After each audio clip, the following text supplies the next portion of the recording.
Hello दोस्तों। तो कैसे आप लोग? उम्मीद करते हैं स्वस्थ होंगे, मस्त होंगे। तो स्वागत है आपका एक बार फिर से आपका अपना यूट्यूब चैनल एजे मैथ्स एकेडमी में।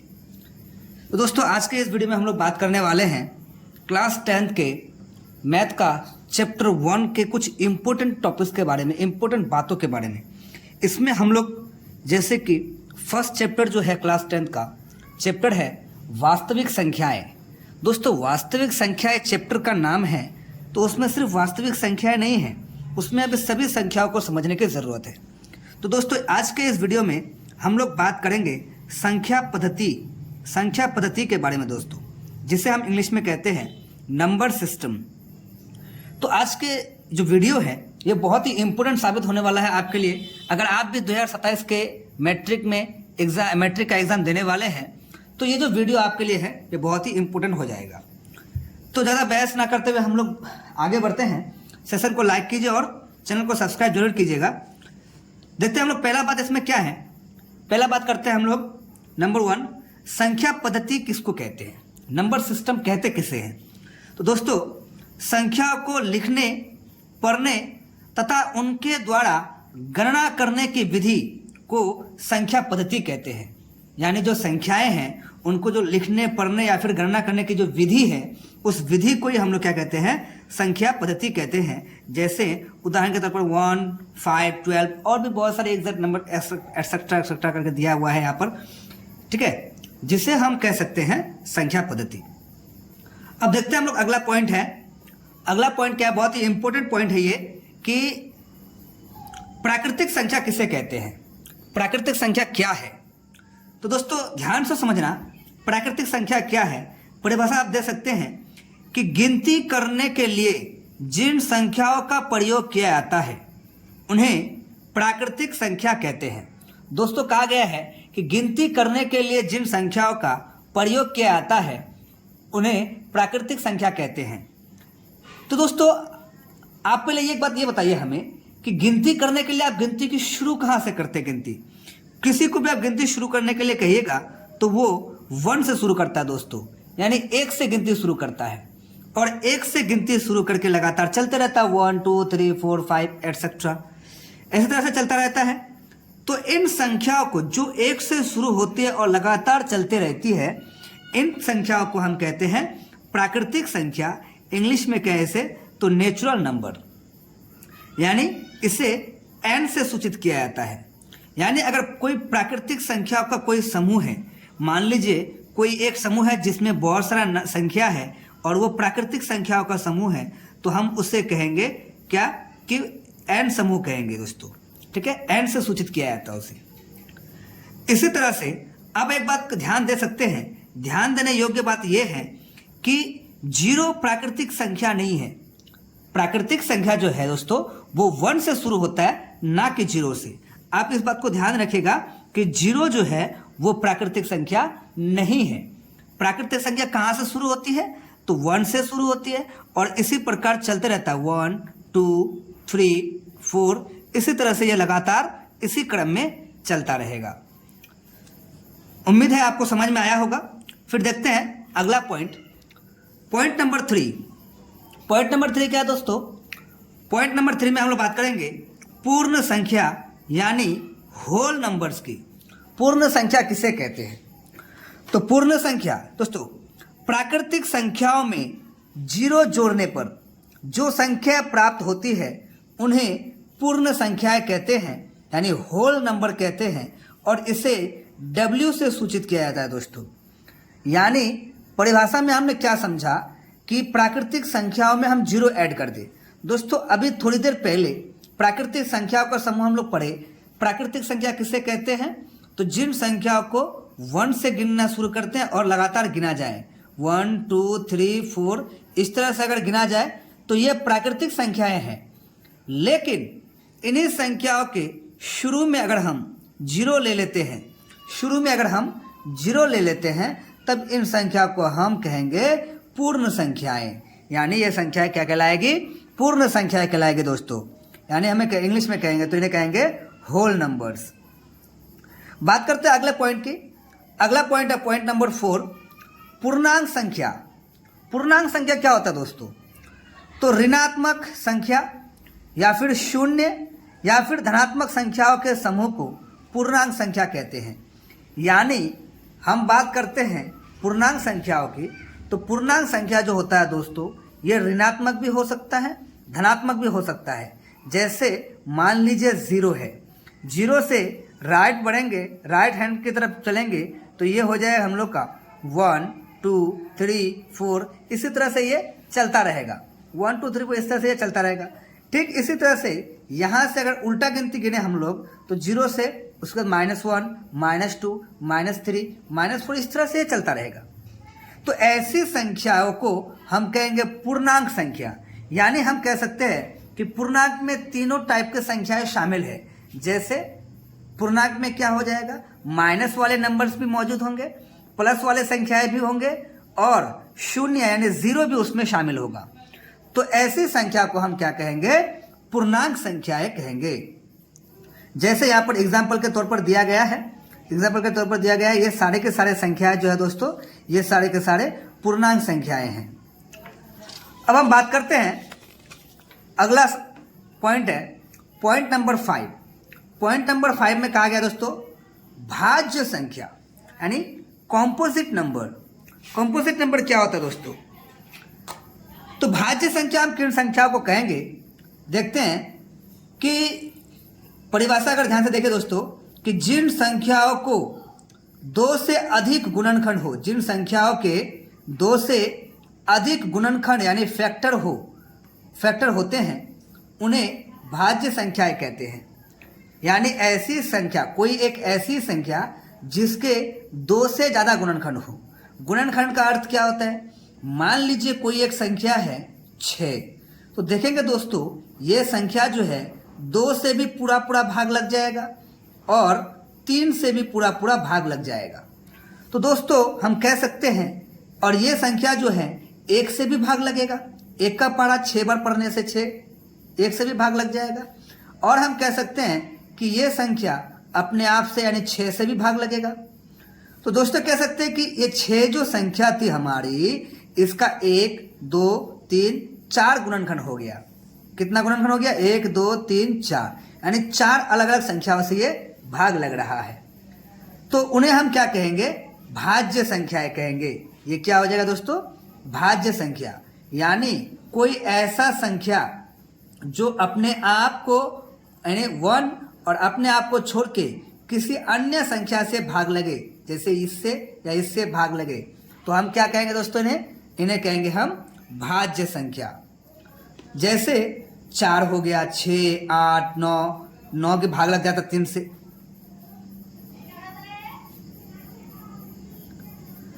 सॉरी दोस्तों, लाइट प्रॉब्लम हो गई थी। तो 4 6 8 9 ये सारी संख्याएं जो है, ये सारी संख्याएं हैं भाज्य संख्याएं। अब आगे बात करते हैं। देखिए यहाँ पर एक ध्यान देने की बात यह है कि 4 के गुणनखंड में 1 भी आता है, 2 भी आता है और 4 भी आता है। तो ये 2 से भी भाग लग रहा है, 1 से भी भाग लग रहा है और 4 से भाग लग रहा है। इसके अलावा वो 2 से भी भाग लग रहा है, इसलिए ये भाज्य संख्या होगा। लेकिन दोस्तों अगर हम कहें कि 2 भाज्य संख्या होगी, तो देख सकते हैं दोस्तों 2 जो है ये 1 से भाग लगेगा और 2 जो है 2 से भाग लगेगा। तो यहाँ पर अगर हम ध्यान से देखें तो ये 1 से लगा और अपने आप से लगा, किसी अन्य संख्या से तो भाग लगा ही नहीं। तो किसी अन्य संख्या से भाग नहीं लगा, यानी इसका केवल 2 ही गुणनखंड है, एक और ये अपने आप। ठीक है, केवल 2 ही गुणनखंड है। लेकिन हमें क्या कहा गया है? जिन संख्याओं का 2 से अधिक गुणनखंड हो, उन संख्याओं को हम क्या कहेंगे? भाज्य संख्या कहेंगे। यानी कह सकते हैं कि 2 जो है वो भाज्य संख्या नहीं है। ठीक है दोस्तों, सबसे छोटी भाज्य संख्या जो होगा वो 4 होगा दोस्तों। सबसे छोटी भाज्य संख्या क्या होगा दोस्तों? 4। अब आगे बात करते हैं हम लोग अभाज्य संख्या। अभाज्य संख्या क्या दोस्तों? पॉइंट नंबर 6 समझते चलिएगा। ये सारे इंपोर्टेंट पॉइंट है जो कि आपको एग्जाम में बहुत ही हेल्प करने वाले हैं। ठीक है दोस्तों, अभाज्य संख्या क्या होता है? तो जिन संख्याओं के केवल 2 गुणनखंड हो, एक और वो स्वयं, केवल 2 ही गुणनखंड हो, ऐसी संख्याओं को हम अभाज्य संख्या कहते हैं। यानी कोई ऐसी संख्या मान लेते हैं, कोई एक संख्या है 7, इसको अगर हम लोग भाग करें दोस्तों तो ये या तो 1 से भाग लगेगा या फिर 7 से भाग लगेगा अपने आप से। ठीक है, इन दो संख्याओं के अलावा ये किसी और संख्या से भाग नहीं लग सकता, किसी और संख्या से पूर्णतः विभाज्य नहीं होगा। तो हम कह सकते हैं कि इस 7 जो ये संख्या है इसका केवल 2 ही गुणनखंड हुआ, और जिन संख्याओं का केवल 2 गुणनखंड हो उन्हें क्या कहते हैं दोस्तों? अभाज्य संख्या कहते हैं। जिन संख्याओं का केवल 2 गुणनखंड हो उन्हें क्या कहेंगे दोस्तों? अभाज्य संख्या कहेंगे। देखिए यहाँ पर एक बात और दिया गया है, महत्वपूर्ण तथ्य यह है कि 2 एकमात्र सम अभाज्य संख्या है। यानी जो 2 है दोस्तों, ये केवल अभी हम थोड़ी देर पहले एग्जाम्पल में देखे थे कि 2 अपने आप से भाग लग रहा है और 1 से और अपने आप से भाग लग रहा है। ये भाज्य संख्या नहीं था, इसलिए ये अभाज्य संख्या है, क्योंकि ये इसका 2 ही गुणनखंड है। ठीक है दोस्तों, तो हम कह सकते हैं 2 जो है ये एक अभाज्य संख्या है, साथ ही साथ ये एक सम संख्या भी है दोस्तों। क्या है? सम संख्या भी है। तो हम कह सकते हैं 2 एकमात्र सम और अभाज्य संख्या यानी सम अभाज्य संख्या है। बढ़ते हैं हम लोग अगले पॉइंट की ओर। अगला पॉइंट है पॉइंट नंबर 7, सम संख्या। सम संख्या यानी बात करें तो इवन नंबर। इवन नंबर क्या होता है दोस्तों? दोस्तों जो संख्याएं 2 से पूर्णतः विभाजित हो जाती है, यानी ऐसी संख्या जो 2 से पूरा भाग लग जाए, उन्हें हम सम संख्याएं कहते हैं। उन्हें क्या कहते हैं? सम संख्याएं कहते हैं। जैसे कि 2, 4, 6, 8, 10, 12, ये सारी संख्याएं जो है 2 से पूरा भाग लग रहा है, जिन्हें हम कहेंगे सम संख्या। अब ध्यान देने वाली बात यह है कि सभी सम संख्याएं जो हैं 0, 2, 4, 6, 8 पर समाप्त होती है। यानी जितने भी सम संख्याएं होगी उनके लास्ट में यानी उनका इकाई का अंक इनमें से कोई एक होगा। यानी हम ये भी कह सकते हैं कि जिन संख्याओं के इकाई अंक 2, 4, 6, 8 या 0 हो उन्हें सम संख्या कहते हैं। यानी मान लेते हैं एग्जाम्पल के तौर पर हम एक नंबर लिख रहे हैं, तो ये जो संख्या इतनी बड़ी संख्या दिया गया है 3572, तो क्या ये सम संख्या होगा या विषम संख्या? दोस्तों कहेंगे कि यह सम संख्या है। क्यों? क्योंकि जिस संख्या के लास्ट में 2, 4, 6, 8 या फिर 0 आ जाए वो सम संख्या होती है दोस्तों, और वो 2 से पूरा भाग लग जाएगा। उम्मीद है आपको समझ में आ रहा होगा। अगर आपको वीडियो अच्छी लग रही है तो वीडियो को लाइक कीजिए और चैनल को सब्सक्राइब जरूर कीजिए, और साथ ही साथ अपने दोस्तों के साथ भी इसको शेयर कीजिए। बढ़ते हम लोग अगले पॉइंट में, पॉइंट नंबर 8। पॉइंट नंबर 8 में दिया गया दोस्तों विषम संख्या। विषम संख्या किसे कहते हैं? तो यानी इंग्लिश में कहें तो ऑड नंबर्स। दोस्तों कहेंगे जो संख्याएं 2 से पूर्णतः विभाजित नहीं होती है, यानी ऐसी संख्या जो 2 से पूरा भाग ना लगे, उन्हें हम क्या कहेंगे दोस्तों? उनको हम कहेंगे विषम संख्या। जो संख्याएं 2 से पूरा भाग ना लगे उन्हें हम क्या कहेंगे? विषम संख्या कहेंगे दोस्तों। जैसे कि कह सकते हैं 1 हो गया, 3 हो गया, 5 हो गया, 7 हो गया, 9, 11, 13, ऐसी जितनी संख्या है दोस्तों, ये सारे के सारे संख्याएं क्या हो जाएगी? विषम संख्या कहलाएगी। यानी जो पूरी तरह से यानी 2 से पूरा भाग ना लगे उन्हें हम विषम संख्या कहेंगे। बढ़ते हैं अगले पॉइंट में, point number 9। Point number 9 class 10 के स्टूडेंट के लिए बहुत ही इंपॉर्टेंट है। ये बहुत ही इंपॉर्टेंट है क्योंकि इससे रिलेटेड आपको एग्जाम में क्वेश्चन देखने को मिलेगा ही मिलेगा, ये 100% गारंटी है दोस्तों। पॉइंट नंबर 9 में क्या कहा गया है? परिमेय संख्या यानी रेशनल नंबर किसे कहते हैं? परिमेय संख्या क्या होता है दोस्तों? जिन संख्याओं को हम P/Q के रूप में लिख सकते हैं, यानी जिन संख्याओं को P/Q के रूप में लिखा जा सकता है, जहां Q जो है वो कभी 0 नहीं होना चाहिए दोस्तों, उन्हें हम क्या कहेंगे? परिमेय संख्याएं कहेंगे। यानी ऐसी संख्याएं जिनको हम P/Q के रूप में लिख सके। जैसे हम यहाँ पर कह सकते हैं कि 1/2 ये P/Q के रूप में है, 3/4 ये भी P/Q के रूप में है, -5/7 ये भी P/Q के रूप में है। तो ये सारे की सारी संख्याएं क्या हो जाएगी दोस्तों, परिमेय संख्याएं हो जाएगी। जैसे हम कह सकते हैं, मान लीजिए कोई एक नंबर लिए हम 5, ठीक है, एक नंबर लिए हम 5, या फिर एक नंबर ले लेते हैं हम लोग, मान लेते हैं कि 8, जो आपको यहाँ एग्जाम्पल में दिया गया है, 8 लिए। दोस्तों ये 8 जो होगा ये परिमेय संख्या होगा कि अपरिमेय, परिमेय होगा या फिर अपरिमेय। तो दोस्तों कहेंगे कि 8 जो है ये एक परिमेय संख्या है। दोस्तों क्या है, परिमेय संख्या है। कहेंगे कैसे परिमेय संख्या है, तो P/Q के रूप में नहीं है। दोस्तों आप लोग को पता होगा कि जिस संख्या के डिवाइड में यानी नीचे डिनोमिनेटर में कोई संख्या नहीं होता है उसके नीचे 1 छुपी रहती है। दोस्तों क्या होता है, 1 छुपी रहती है।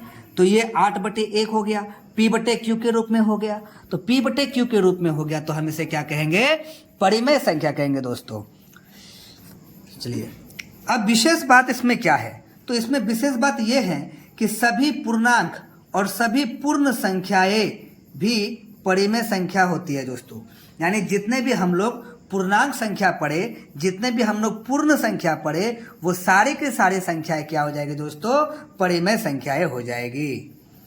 अब बात करते हैं हम लोग पॉइंट नंबर 10 की, और ये हमारा लास्ट पॉइंट है। दोस्तों इन 10 पॉइंट से आपका बहुत ही हेल्प होने वाला है चैप्टर में। 10वां पॉइंट देखते हैं, अपरिमेय संख्या यानी इरेशनल नंबर। अपरिमेय संख्या किसे कहते हैं दोस्तों, तो ठीक उसका जो अभी हम परिमेय संख्या पढ़े, परिमेय के इसका विपरीत हम लोग बोलेंगे कि जिन संख्याओं को P/Q के रूप में नहीं लिखा जा सकता तथा जिनका दशमलव विस्तार अनंत एवं अशांत हो, उन्हें हम क्या कहेंगे, अपरिमेय संख्या कहेंगे। यानी जिसे हम P/Q के रूप में नहीं लिख सकते हैं और जिसका दशमलव प्रसार विस्तार हो। विस्तार मतलब क्या दोस्तों, कि मान लेते हैं कोई एक संख्या ले लिए हम कि जैसे √2, तो ये संख्या जो है दोस्तों इसका जो वैल्यू है ये चलता रहेगा, ठीक है दोस्तों। इसी तरह से ये रूट में जो वैल्यू होगा, ज़्यादातर वो वैल्यूएं जिन यानी वो नंबर्स, ऐसी संख्या जिनका हम लोग वर्गमूल, आप इस तरह से याद रखें दोस्तों कि ऐसी संख्या जिनका हम वर्गमूल ना निकाल पाए, यानी जिनका वर्गमूल ना आए पूरा पूरा, वो अपरिमेय होगा। जिनका पूरा पूरा वर्गमूल नहीं आता है, जो पूर्ण वर्ग नहीं है, वो क्या हो जाएगा दोस्तों, अपरिमेय संख्या हो जाएगा। जैसे √2, √3, √5। लेकिन यहाँ पर एक मजे की बात यह है दोस्तों, थोड़ा समझने वाली बात यह है, मान लीजिए आपको कहा गया है कि √64 क्या है, ये भी तो रूट में है, तो ये परिमेय होगा कि अपरिमेय होगा। दोस्तों ये एक परिमेय संख्या है। कैसे, तो जैसे कि हम लोग 64 का रूट निकाल सकते हैं दोस्तों। तो 64 का रूट कितना होता है, तो 64 का रूट होता है 8। 64 का रूट हो जाता है 8, और 8 अभी हम थोड़ी देर पहले देखे कि 8 क्या था, एक परिमेय संख्या था दोस्तों। 8 क्या है, एक परिमेय संख्या है। तो √64 जो है ये क्या हो जाएगा, एक परिमेय संख्या हो जाएगा दोस्तों। एक यहाँ पर है पाई।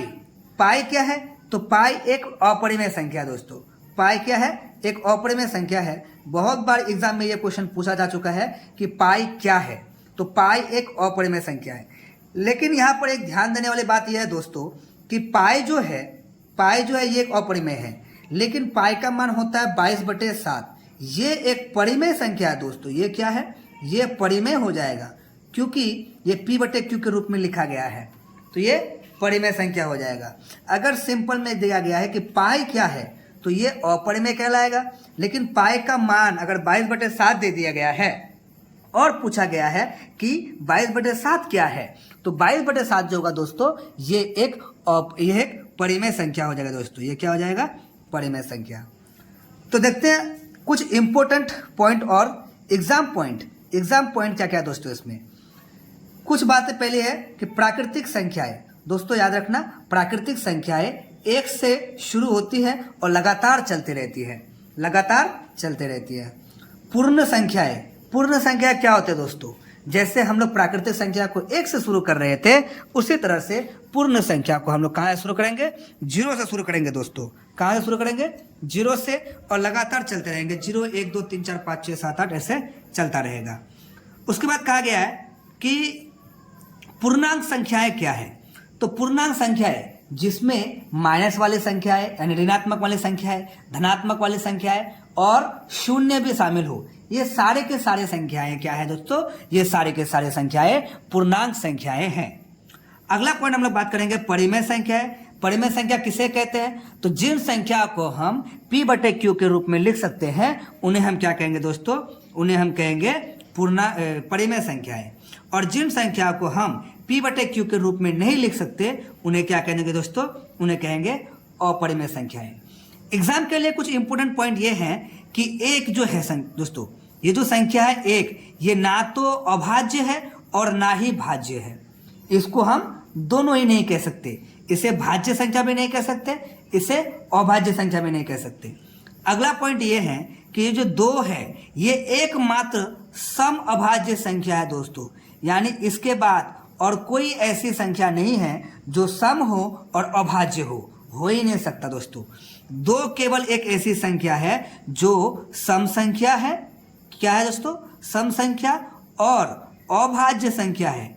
अभाज्य संख्या है। इसके अलावा जितने भी सम संख्याएं होगी दोस्तों, वो सारे के सारे संख्याएं भाज्य संख्याएं होगी। अगला पॉइंट देखते हैं, सबसे छोटी प्राकृतिक संख्या जो होती है दोस्तों, सबसे छोटी प्राकृतिक संख्या 1 होता है दोस्तों। सबसे छोटी प्राकृतिक संख्या क्या होता है? 1 होता है। अगला पॉइंट, सबसे छोटी पूर्ण संख्या दोस्तों, सबसे छोटी पूर्ण संख्या 0 होता है, यानी 0 होता है। अगला पॉइंट, प्रत्येक संख्या के गुणनखंड एक और स्वयं संख्या अवश्य होते हैं, यानी जो भी आप कोई भी एक संख्या उठा लीजिए, मान लेते हैं हम 9 ले लिए, तो इसका जो 2 गुणनखंड इस तरह का होगा कि 1 से भाग लगेगा ही लगेगा। 1 उसका गुणनखंड है और वो खुद अपने आप का गुणनखंड है।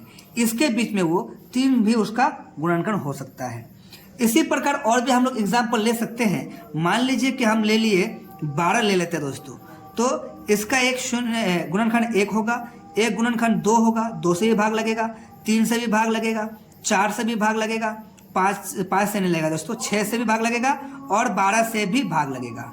इसी तरह से सारे संख्याएं भाग लगता रहेगा। तो चलिए दोस्तों देखते हैं अब इसी चैप्टर से रिलेटेड ये जो हम जितने भी पॉइंट्स पढ़े, इन पॉइंट से यानी इन बातों से रिलेटेड कुछ MCQ, कुछ इंपॉर्टेंट MCQ देखते हैं दोस्तों, ताकि आपका प्रैक्टिस हो जाए। अलग से आपको प्रैक्टिस करने की जरूरत नहीं पड़ेगी दोस्तों। देखते हैं पहला क्वेश्चन क्या है दोस्तों।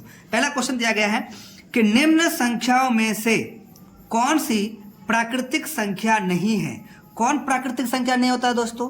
तो 0, 0 क्या है दोस्तों? प्राकृतिक संख्या नहीं है। अभी अभी हम लोगों ने पढ़ा 0 क्या है? तो ये पूर्ण संख्या है दोस्तों। ये क्या है? पूर्ण संख्या है।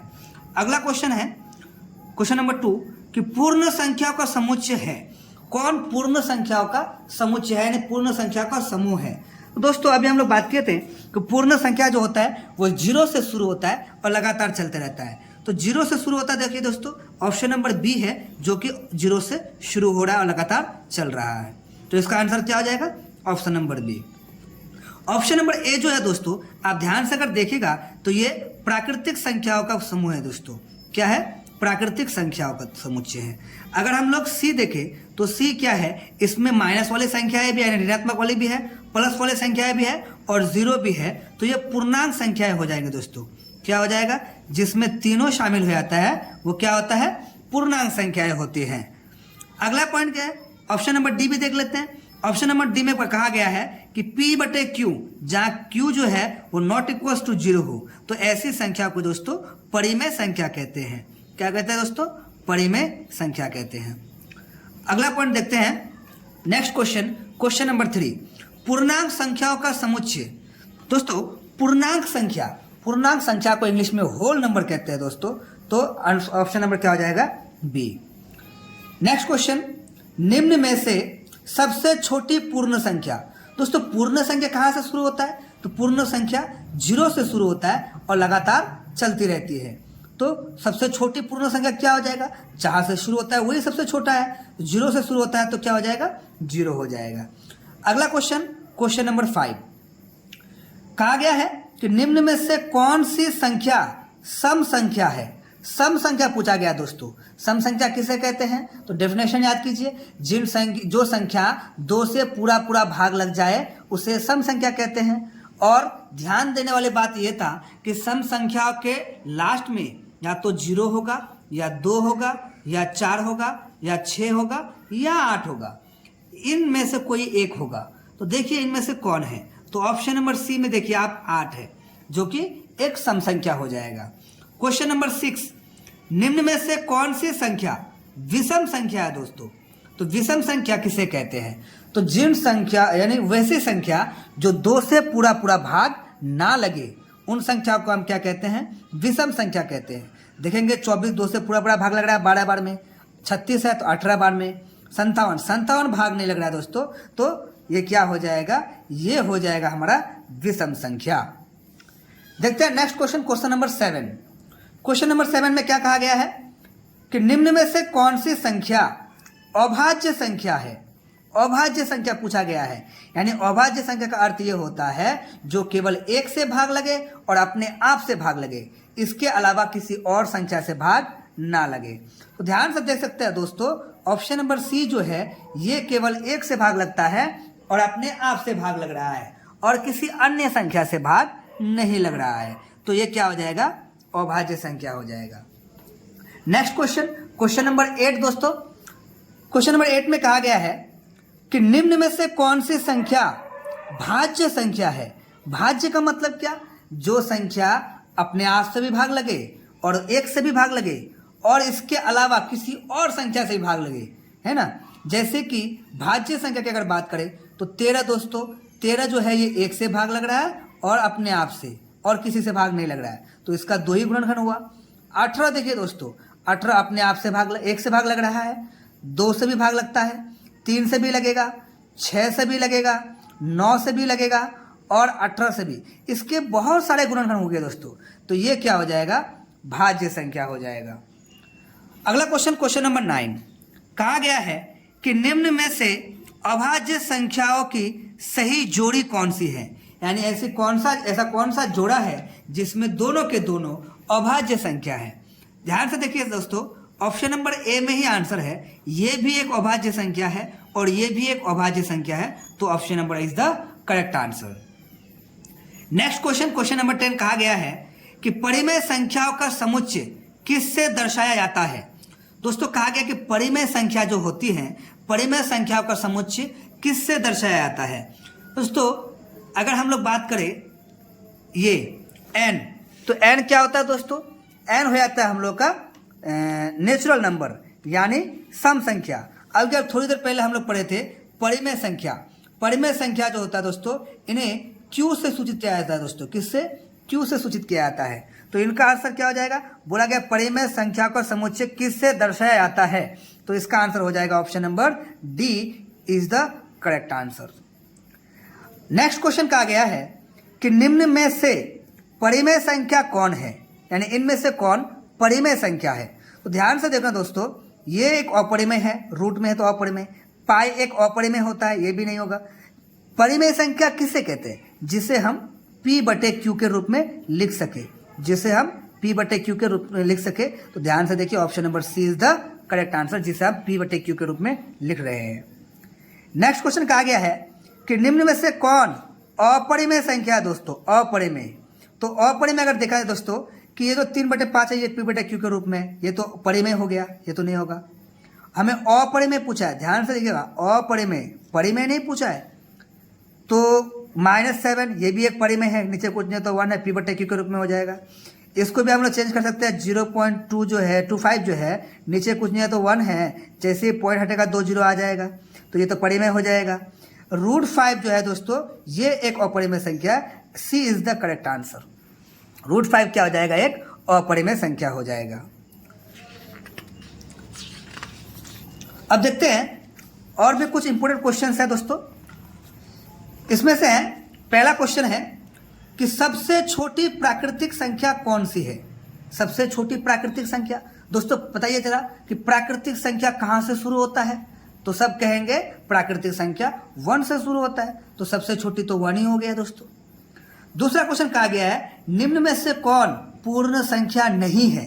पूर्ण संख्या नहीं है दोस्तों बोला गया है, तो वो पूर्ण संख्या जो होता है ये कहाँ से शुरू होता है, तो 0 से शुरू होता है और 0 से लगातार 1 2 3 4 की तरफ चलते रहता है। लेकिन पूर्ण संख्या में याद रखने वाली बात यह है कि पूर्ण संख्या में कोई भी संख्या माइनस में नहीं होता दोस्तों, तो ये क्या हो जाएगा, ये पूर्ण संख्या नहीं है। -1 क्या है, पूर्ण संख्या नहीं है। D option is the correct answer. आगे कहा गया है कि संख्या -25 किस प्रकार की संख्या है। दोस्तों माइनस किस में आता है, तो माइनस पूर्णांक संख्या में आता है दोस्तों। माइनस किस में आता है, ऋणात्मक वाली संख्या किस में आता है, पूर्णांक संख्या में आता है, तो C is the correct answer. Next question क्या कहा गया दोस्तों, क्वेश्चन नंबर 4 में कि पूर्णांक संख्याओं का समुच्चय कौन होगा, समूह कौन होगा। पूर्णांक संख्याओं में क्या होता है दोस्तों, तो पूर्णांक संख्या में अभी बताएं कि पूर्णांक संख्याओं में ऋणात्मक संख्या भी शामिल होते हैं, धनात्मक संख्या भी शामिल होते हैं और शून्य भी शामिल होते हैं। तो ऋणात्मक, धनात्मक और शून्य कहाँ पर है, तो ध्यान से देखेंगे option number C is the correct answer. Next question देखें तो निम्न में से कौन सी संख्या पूर्णांक नहीं है। दोस्तों कहा गया पूर्णांक नहीं है, तो पूर्णांक कौन नहीं है दोस्तों। पूर्णांक में कौन कौन शामिल होता है, तो पूर्णांक में 0 भी शामिल होता है, माइनस वाली संख्या भी शामिल होता है और प्लस वाले भी, लेकिन दशमलव वाली संख्या शामिल नहीं होता है दोस्तों। तो ये क्या है, option number D is the correct answer, ये पूर्णांक संख्या नहीं है दोस्तों। नेक्स्ट क्वेश्चन कहा गया है क्वेश्चन नंबर 6 में कि 0 किस प्रकार की संख्या है।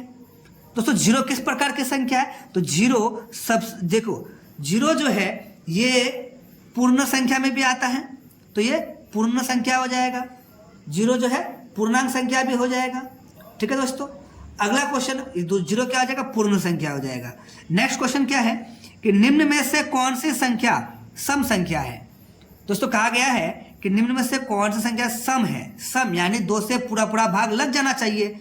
2 से पूरा पूरा भाग लगने की शर्तें क्या है कि लास्ट में तो 0 हो, 2 हो, 4 हो, 6 हो या 8 हो। तो ध्यान से देखेंगे तो option number C is the correct answer, ये एक सम संख्या है, सम संख्या है, क्योंकि ये जो 2 से पूरा पूरा भाग लग रहा है।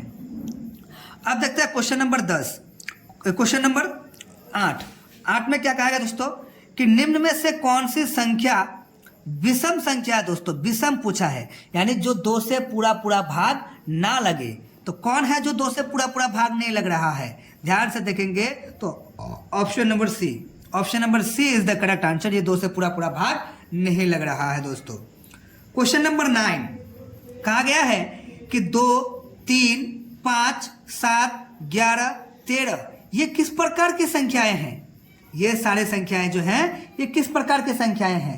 दोस्तों ध्यान से देखना कि 13 भी 2 से भाग नहीं लगता, 11 भी 2 से भाग नहीं लगता, या फिर किसी और संख्या से भी भाग नहीं लग रहा है। ये सारे की सारे संख्याएं अभाज्य संख्या है दोस्तों, ये सारे की सारी संख्याएं क्या है, अभाज्य संख्याएं है।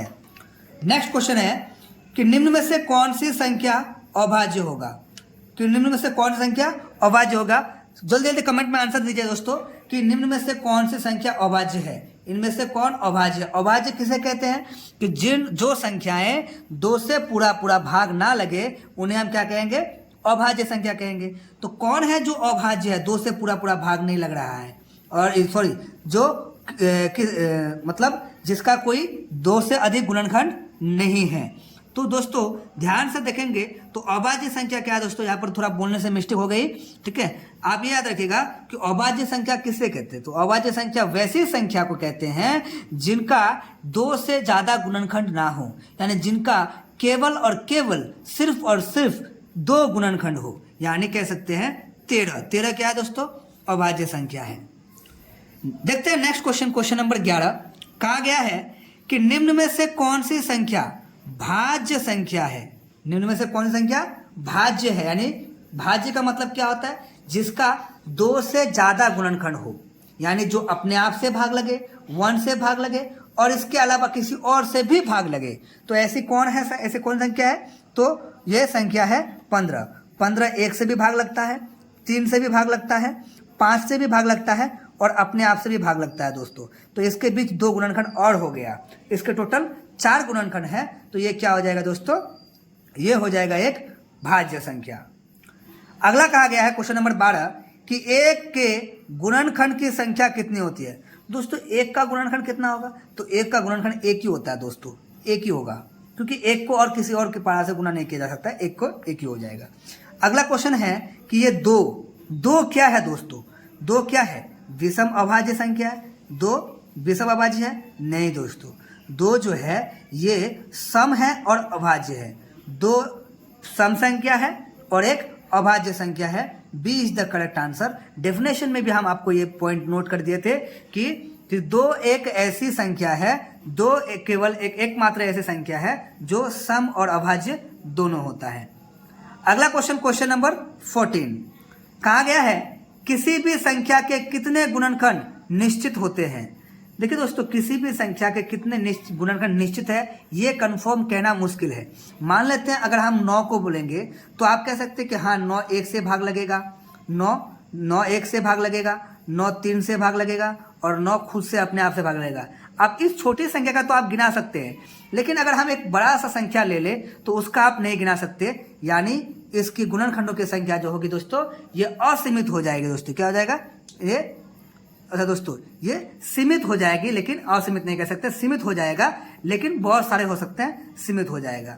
अगला क्वेश्चन क्या है दोस्तों, ऐसी छोटी सी छोटी संख्या कौन सी है जो सम भी है और अभाज्य भी है। अभी अभी हम लोग क्वेश्चन नंबर 13 में देखे दोस्तों, क्वेश्चन नंबर 13 में हम लोग क्या देखे कि 2 क्या है, तो 2 सम भी है अभाज्य भी है। तो यहीं पर वही क्वेश्चन को ये आंसर बना दिया, आंसर को ही क्वेश्चन बना दिया, यानी एक ऐसी छोटी से छोटी संख्या बताना है जो सम भी हो और अभाज्य भी हो। तो कौन है दोस्तों, 2, कौन है 2, यानी option number B is the correct answer. Question number 16 में क्या कहा गया है दोस्तों, क्वेश्चन नंबर 16 में कहा गया है कि कौन सी संख्या परिमेय है। तो आप लोगों को पता होगा पाई एक अपरिमेय है, ये तो होगा नहीं। √5 एक अपरिमेय है, रूट वाली वैल्यू अपरिमेय होता है। Option number C is the correct answer.